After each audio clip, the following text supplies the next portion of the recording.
বাংলাদেশের গোপন বন্দিশালা বা আয়নাঘরে মানুষকে আটকে রাখার ঘটনায় নির্দেশদাতা হিসাবে হাসিনার যোগ পাওয়া গিয়েছে বলে অভিযোগ উঠেছে।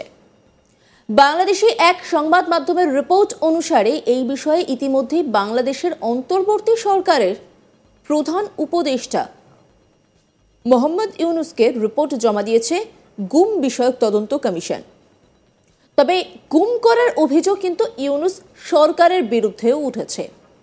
এমনকি বর্তমানে বাংলাদেশের যা পরিস্থিতি তাতে কেউ গুম হয়ে গেলে তার পরিবারের সদস্যরাও ভয়ে মুখ খুলতে চাইছেন না।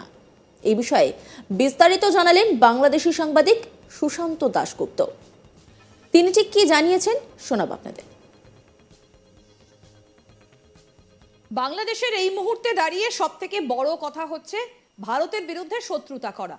ভারত এতদিন পর্যন্ত যা যা জিনিসপত্র বাংলাদেশকে দিয়ে এসেছে, বাংলাদেশ বলেছে তারা নাকি ভারতের থেকে এখন আর কিছুই নেবে না, উল্টে পাকিস্তানের সঙ্গে বন্ধুত্ব যে জায়গায় গিয়ে পৌঁছেছে, পাকিস্তান থেকে সমস্ত কিছু নাকি তারা আমদানি করবেন। এবং এখনো পর্যন্ত যেটা জানতে পারা যাচ্ছে যে বেশ কিছু জিনিসপত্র পাকিস্তান থেকে নাকি বাংলাদেশে এসেছে, যেমন 42 কন্টেনার আলু এসেছে, পেঁয়াজও এসেছে, এরকম বেশ কয়েকটি কন্টেনার ভর্তি করে 14 কন্টেনার আলু, 42 কন্টেনার পেঁয়াজ, এগুলো সবই এসেছে নাকি পাকিস্তান থেকে বাংলাদেশে, যার এখনো পর্যন্ত কোনো কিছুই বাংলাদেশের মার্কেটে নাকি খোলাই হয়নি। তাহলে কি আদৌ আলু পেঁয়াজ এসেছিল নাকি অন্য কিছু? আমরা এই বিষয় নিয়ে বিস্তারিত আলোচনা করব। আমাদের সঙ্গে সরাসরি রয়েছেন বাংলাদেশি সাংবাদিক সুশান্ত দাশগুপ্ত। দাদা, আপনাকে স্বাগত জানাই আজ তাক বাংলায়। এখনো পর্যন্ত আলু পেঁয়াজ যেগুলো পাকিস্তান থেকে এসেছিল বাংলাদেশে কোনো কিছুই পাওয়া যাচ্ছে না। আদৌ কি আলু পেঁয়াজ এসেছিল নাকি অন্য কিছু? আপনি হয়তো দেখেছেন বা সংবাদ মাধ্যমে সবাই দেখেছে, সারা বিশ্ব দেখেছে, ইন্ডিয়া দেখেছে, পাকিস্তান দেখেছে, আমরাও দেখেছি যে বাংলাদেশ কিভাবে পাকিস্তান থেকে যে মাল আমদানি হতো জাহাজের মাধ্যমে, তো প্রিভিয়াসলি জাহাজের মাধ্যমে পাকিস্তান থেকে কোনো কিছু আসতে গেলে আমাদের একটা রেড অ্যালার্ট জোন ছিল, মানে প্রত্যেকটা মালামাল প্রত্যেকটা জাহাজ চেক করে আসতো। তো এই যে বর্তমান যে হিজবুতি ইসলামিস্ট গভর্নমেন্ট আছে, তারা আসার পরে ওই যে রেড অ্যালার্ট উঠিয়ে দিয়েছিল।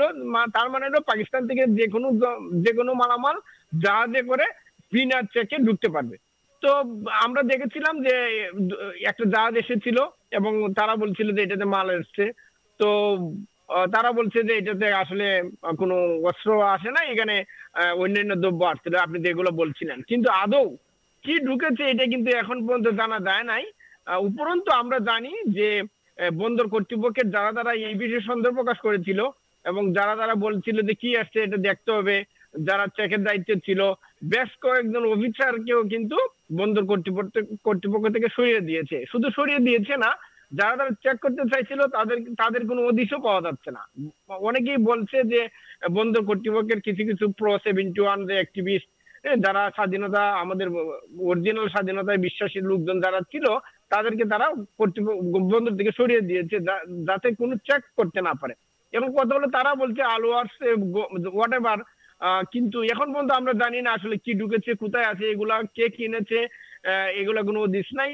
এবং আমরা যেটা সন্দেহ করছিলাম যে এখান থেকে অস্ত্র আসছে, এটাই আসলে সত্য, কারণ তারা তো দেখায় নাই কি আসছে এবং কোথায় আছে জিনিসগুলো, তাও দেখায় নাই। এবং তারা কেন রেড অ্যালার্ট জোন উঠিয়ে দিবে, কেন তারা রেড বাদ দিয়ে এটাকে গ্রিন করে দিল এবং তাদের তাদের মালামাল জাহাজে করে বাংলাদেশে ঢুকে গেল, কোনো চেক হইলো না এবং কি আসছে এইটারও কোনো হদিশ পাইলাম না। তারা বলছে যে আমরা আনছি, এই যে চাল আনছি, গম আনছি, হোয়াট এভার, কিন্তু আদৌ কি আসছে, এগুলো আসলে কোথায় আছে? তাহলে দেখাক তারা এই যে এত টন চাল আসছে, কোথায় সেই চাল?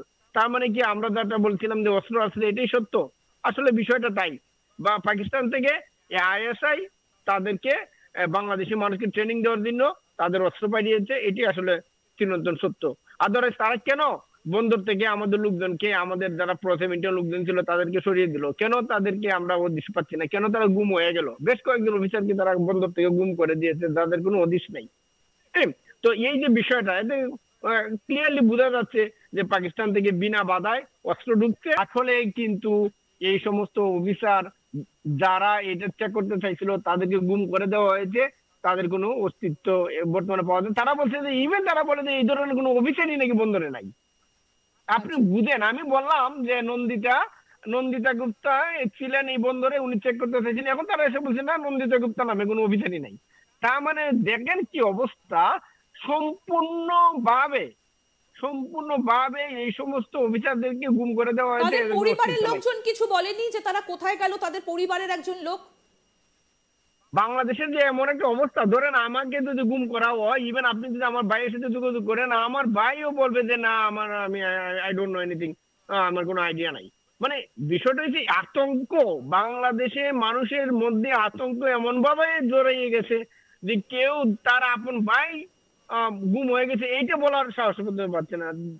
কারো কারো হাজবেন্ড গুম হয়ে গেছে, তার কোনো বলার কোনো সুযোগ নাই, কারণ যে বলবে পরের দিন সেও নাই হয়ে যাবে। তাহলে আপনি বুঝেন যে যেমন গতকাল আমি বলি, গত পরশুদিন আমাদের বাংলাদেশের কেন্দ্রীয় আওয়ামী লীগের একজন সাংগঠনিক সম্পাদক সাবেক মিসবাউদ্দিন সিরাজ, উনাকে ঘর থেকে ধরে নিয়ে 2 রক কেটে রাস্তায় ফেলে দিয়ে গেছে। এখন আমি গতকাল যোগাযোগ করছি উনার ফ্যামিলির সাথে, আমি বলছি আপনারা আসেন, আপনারা এসে আমাদের বাংলাদেশের মিডিয়া না হোক, আমাদের ইন্ডিয়ান মিডিয়া আছে, আজ তক আছে, আমি এদের সাথে যোগাযোগ করে দিই, আপনারা বলেন যে আসলে উনাকে কি অবস্থা উনার। তারা বলছে উনার জ্ঞান ফিরে নাই। আমি বলছি আপনি কিভাবে ঘটনা ঘটছে একটু বলেন। তারা বলছে না দাদা আমাদের এগুলো বলা দরকার নাই, পরবর্তীতে দেখা দেবে আমিও নাই। প্রসঙ্গত, হাসিনার বিরুদ্ধে যখন গুম কাণ্ডে জড়িত থাকার প্রমাণ মিলেছে বলে অভিযোগ উঠল, কার্যত ঠিক সেই সময়ই একই অভিযোগ উঠল ইউনূস সরকারের বিরুদ্ধে। বাংলাদেশি একটি সংবাদ মাধ্যম দাবি করেছে, হাসিনার সরকারের পতনের পর গুম সংক্রান্ত বিষয়টি খতিয়ে দেখতে একটি কমিশন গঠন করে অন্তর্বর্তী সরকার। ওই কমিশনেরই প্রথম রিপোর্ট জমা পড়ল ইউনূসের কাছে। সূত্রের খবর, তদন্তে আয়নাঘরে মানুষকে গুম করে রাখার নেপথ্যে হাসিনার যোগ পেয়েছে কমিশন। বাংলাদেশি ওই সংবাদ মাধ্যমের আরও দাবি, তদন্তকারী ওই কমিশনের কাছে এখনো পর্যন্ত ১৫০০-এরও বেশি অভিযোগ জমা পড়েছে। তার মধ্যে ৭৫৮টি অভিযোগ ইতিমধ্যেই খতিয়ে দেখেছেন কমিশনের সদস্যরা।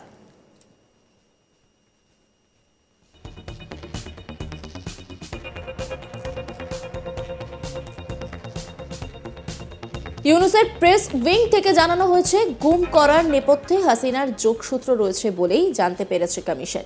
ওই কমিশনের তরফে জানানো হয়েছে ৩ মাস পরে তারা আরও একটি অন্তর্বর্তী রিপোর্ট জমা দেবেন। তবে কমিশনের চূড়ান্ত রিপোর্ট জমা দিতে আরও অন্তত 1 বছর সময় লাগবে বলে জানা গিয়েছে।